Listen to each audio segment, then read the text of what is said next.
कल तक गिरावे के उम्मीद बा कि 10 टाली ईटा हमनी के कंप्लीट हो जाए गिर के। 10 टाली के हमनी के टारगेट बा गिरवावे के। जय श्री राम भाई जी लोग। और वो सब गेस करी जा कि हमनी के कहाँ बनी जा। हमनी के बनी जा भाई जी लोग ट्रक के केबिन में। ड्राइवर साहब के सीट पर हम बानी सुतल आ हेड चल रहा पंखा। आ गर्मी के दिन में हमनी के कुछ जब ना बुझाइल है तो भइल है कि चलो ट्रक में बैठल जाओ।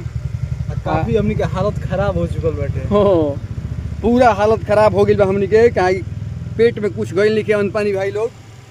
आ ड्राइवर साहब लोग गाड़ी लेके गइल वाले पुलिस ले पूछे खातिर कि नो एंट्री तो लाग गइल बा, कुछ उपाय बा। तो उहे गइल बा लोग। हमनी के तब तक आराम करते यही में भाई जी लोग। कहीं धूप ऐसन बा नु कि बहरी रहला पर जान चलिए जाए के बा। ऐसे हमनी के अंदरे बनी जा। ऐसे राज है स्कूल है डुमराव के। राज है स्कूल के गेट पर जावे, पीछे के गेट हटे। यही जगह हमनी गाड़ी लगैले बनी जा। गाड़ी हमनी के हो जावा से मुड़ सकत रही है, लेकिन 14 चक्का ही है, ऐसे ना मुड़ पाई। बड़की ट्रक ही है तो ऐसे मेन रोड में जाए के पड़ी। अब मेन रोड में जाए जा तो फिर नो एंट्री बा। अब हम कैसे भाई जी लोग के छोड़ के चल जाई। तो हमहूँ कहनी है कि ना ट्रक पहले पास करवा देव, ओकर बाद हमनी के घर जाकर निश्चिंत से खाना पीना खाइब जा। कहाँ के अगला केहू हमनी के काम खातिर आइल लेके सामान हमनी के छोड़ देवे तो बाबू लगी क्या हो। ऐसे हमनियों को फर्ज निभावत नहीं जा अपन कि ना भाई जी लोग। तो हम लोग जब चल देव तो खूब बढ़िया से तब हमनियों के अपने घरे पहुँच जाए जाएगा कि पहुँचे में हमनी को दिक्कत नहीं है। आ ये ट्रक के हैंडल बा भाई जी लोग पीछे रखे सरिया सरिया के लिए। हे दे USB बटे गाना वाना कुल बजावे वाला आउटपुट कुल दिले बटे। ये सब इंटीरियर बा अंदर के। पूरा घर लखा जमान रहल है में। ऐसे पंखा भी है, छोटकी सिलेंडर बा है, रजाई भी रखल बा यही में सुते खातिर। ये कुल बा हमने के बनी जा। ये बा भाई जी लोग सीन। मेहनत खातिर लाइक कमेंट और सब्सक्राइब करी दिया। हाँ मेहनत बहुत होता भाई जी लोग। तो कुछ तो करे के पड़ी ना सबके। तो अपना तरफ से भी कुछ करी जा कि हमनियों को मोटिवेट होकी जा ना शिवम।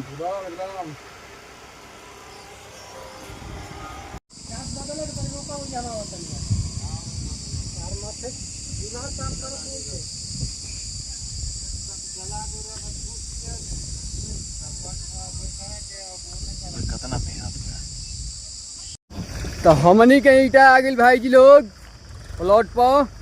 साथे सुलभ जी भी बानी हमनी के डायरेक्टर। हो तो CM चौबे भी बानी। आ धूप बहुत तगड़ा बा भाई जी लोग।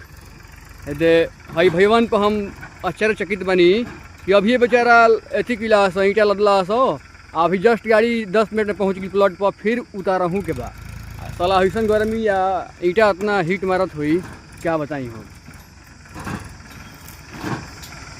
तो अभी हम गाड़ी के मोड़वा तनी कहे कि अब हई स्पेस रह सबका लौकता है। ये गिट्टी गिरवा दे।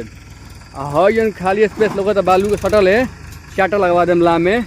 और फिर हो बाकी के प्लॉट में हमनी के सब काम लगी जाई। तो सब देखते हुए करे के बा। स्पेस के कमी नहीं है, बस थोड़ा बहुत मैनेज करे के बा।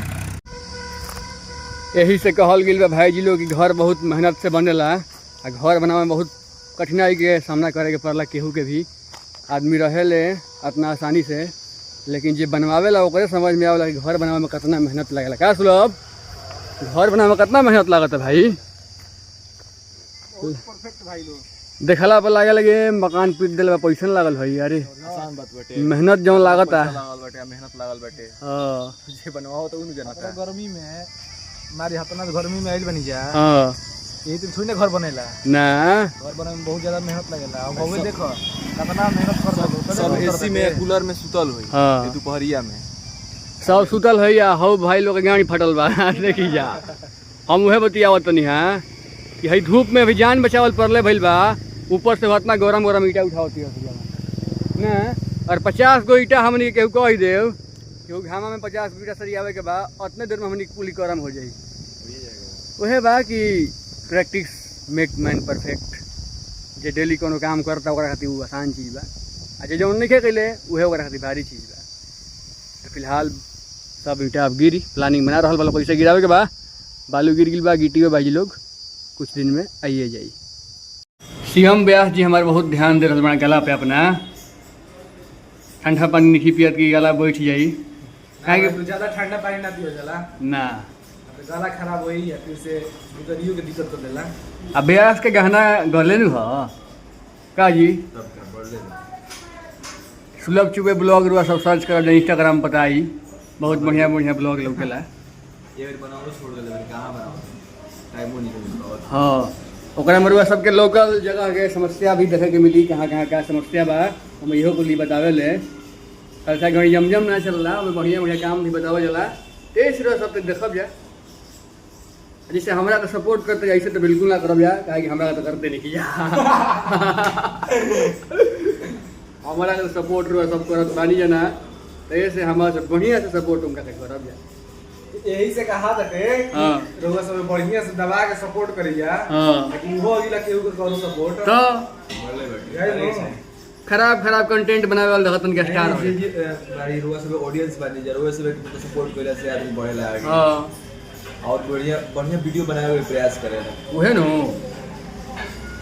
कंटेंट क्रिएटर यही से नहीं खुश हो खेले कि जब जनता के पसंद है वाला कोनो चीज का हमनी के समोसा रहल बा मिठाई खा ले बढ़िया अब हमनी के समोसा ग्रहण करब जा हमनी के लोकल समोसा बहुत बढ़िया हो खेला ई सब समोसा बाहर भीतर केहू कहीं जाओ ना मिली। प्याज नहीं क्या भैया भैया तो बहुत ज़्यादा परिश्रम कैला के बाद भाई लोग धूप में मरला के बाद हमनी के फिलहाल आके बैठल बन जा जंगली शिवजी तौर ऐसे आके हमनी के मानसिक शांति के आभास हो खेला हमेशा। हाँ देखी जा सब मोए व्यवस्था रखल बा मैं विधि व्यवस्था हमनी के स्प्राइट ले लेन हेल्दी नाम के भुजिया ले ले ठंडा का माहौल पूरा बना देल बन जा हमके जगह एकदम माहौल बनल बा। ये आदमी अभी फिलहाल रुआ सब देख सकते हैं कौन ज़्यादा नहीं खान लेकिन ये का दृश्य रुआ सब देख सकते हैं बहुत बढ़िया लगेला। पीपर के पेड़ बाटे एक छाँव में हमनी के आके अभी बैठनी है जा कि भाई जी लोग होने बड़ा तवता हेने बा कि ठंडा ठंडा एसी लेखा मजा आ रहा बा। सुलभ भी अभी अभी सूत के उठले हैं एक नींद हमनी के सब भाई मार ले बनी जा लाग गिले से के गर्मी तो तना काफी रहा। हाँ गर्मी काफी बा आ एगो चीज सब कम दिखाओ तनी इहे में एगो जमाना में भाई लोग नाव भी रहे टाइटेनिक जब जहाज डूबल रहे वो यही से छठिया ऐसी क्या कहला जंगली महादेव के पोखरा में। हाँ जंगली महादेव के पोखरा में इजवे एकर वीर गति के प्राप्त भइले शहीद दिया है मलबा जे मिलल रहे। हाँ हमें वो चीज़ मिलनी है कि बिजनेस मदारी करे वाला कहीं कर सकता है अगर एकरा में भी बोटिंग के सुविधा कर दिहल जाओ जो आदमी खुदे बोटिंग कर चला चला हैंडल हो तो एकरा में बहुत बढ़िया कमाई बा कहेंगे ये बात भीड़ सुबह से लेके शाम तक बढ़ते जाला घटेला ना। रउआ सब के का विचार बा अपन राय जरूर दी जाए में लागे के चाहे कि ना लागे के चाहे आ लागे के चाही तो वो स्कैनर चिपका उतनी पैसा डालिया जितना भी डुमराव के ऑडियंस बने एकरा पर राय दीजिए बताइए कमेंट में कि एकरा में का बोटिंग के सुविधा हो सकता कि नहीं हो सकता। हाँ अगर होई तो अपन कमेंट में राय दीजिए और एकरा पर विचार होके हमनिए सबके मिल के सबके मिल के आगे कुछ दिमाग देवे के पड़ी आज कहीं हमनिया के तरह के भाई शहर में फैसिलिटी बढ़ी सुविधा बढ़ी तो हमनियों के बाल बच्चन बहुत दूर दूर से पर्यटक हैं जब शूटिंगो स्टार्ट हो जाए। हाँ बुझाइल जो हिसाब से ई बाटे जा लोकेशन वो हिसाब से सब कुछ हो सकता है। हाँ तो अपन राय दी जा हमनी के ओकर बाद सोचब जाओ विषय में। 2 टाली ईटा हमनी के गिर गिले भाई जी लोग आ समय के अभाव होता 5:30 बज गिल बा अब ईटा नहीं आई अब सुबह में गिरावे के काम कर लो कल से करा से कहे आज असहू लेट हो गई है तो हमारा बुझा गया कि अब आज ईटा गिर ना पाई कहे आज के टारगेट रहा 5 टाली ईटा गिरावे के लेकिन टारगेट कंप्लीट ना हो पाई 2 टाली ईटा गिर के रह गई। एगो टाली में 1500 के आसपास आवेला 1500 ईटा आवेला तो 15 दूनी 3000 ईटा एकरा में चाटा में लागल बा और फिर कल तक गिरावे के उम्मीद बा कि 10 टाली ईटा हमनी के कंप्लीट हो जाए गिर के 10 टाली के हमनी के टारगेट बा गिरवावे के तो देखल जाओ। आ कैसा लगला ब्लॉग इहे बाटे मकान बनावे में भाई जी लोग शुरू से अंत तक काम करे के पड़ता देखते रहे के पड़ता तो ठीक बा फिर कल मिलेंगे नया ब्लॉग में नई उम्मीद नई शुरुआत के साथ फिलहाल के लिए जय श्री राम। जिया जिया हो बिहार के लाल।